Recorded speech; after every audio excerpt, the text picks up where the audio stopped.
Clara Guémard, bonjour. Bonjour. La démocratie est en crise et en inquiète plus d'un. Pas vous. C'est pas la démocratie qui est en crise, c'est les économies qui sont en totale mutation.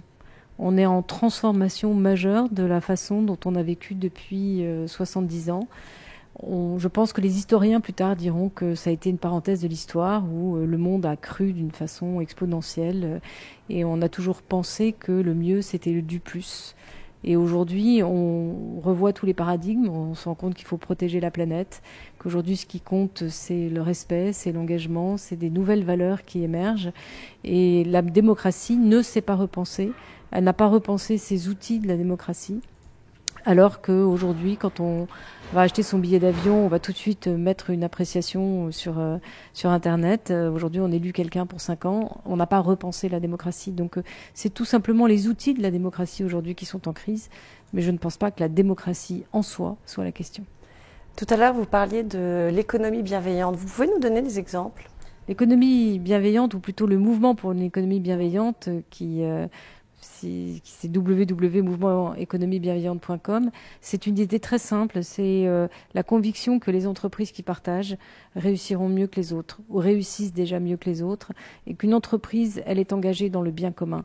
Pas pour l'intérêt général, mais une entreprise, si elle ne vend pas quelque chose, un service ou un produit qui sert, d'abord, elle ne marche pas. Si elle paye mal ses salariés, si elle n'est pas moralement responsable, ça ne va pas durer longtemps non plus. Mais aujourd'hui, encore plus, elle doit s'engager dans son tissu local et elle doit organiser la générosité. Les gens, par nature, ont envie d'être généreux. Les salariés d'une entreprise aussi. Et une entreprise qui organise de façon systématique, permanente, le partage soit du temps, soit de l'argent, à une cause philanthropique qui est dans le cœur de son système et qui associe les salariés sont plus heureux. L'entreprise. C'est une quête de sens, c'est ça ? C'est pas simplement une quête de sens. C'est pas du tout l'idée d'être moralisateur ou de dire qu'il faut juger les gens. C'est pas du tout ça. C'est tout simplement un peu comme l'écologie il y a 40 ans, qui était vue par les entreprises comme une contrainte.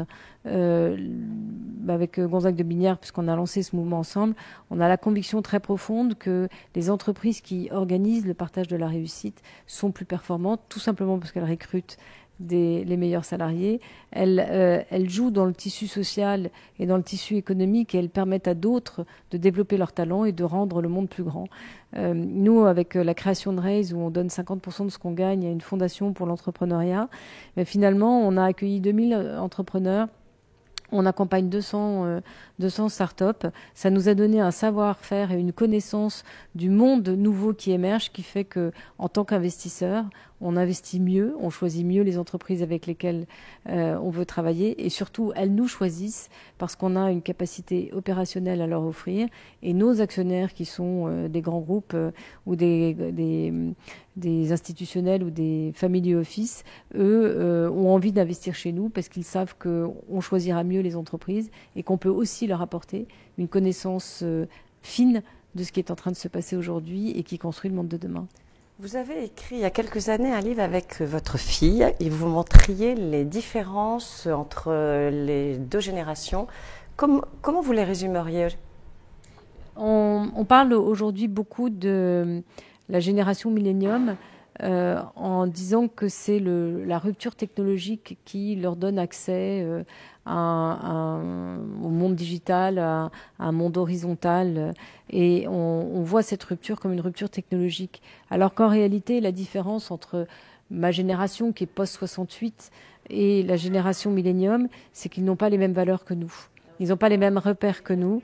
Par exemple, nous, notre génération, c'était la liberté, notamment la liberté des mœurs, mais aussi la liberté tout court.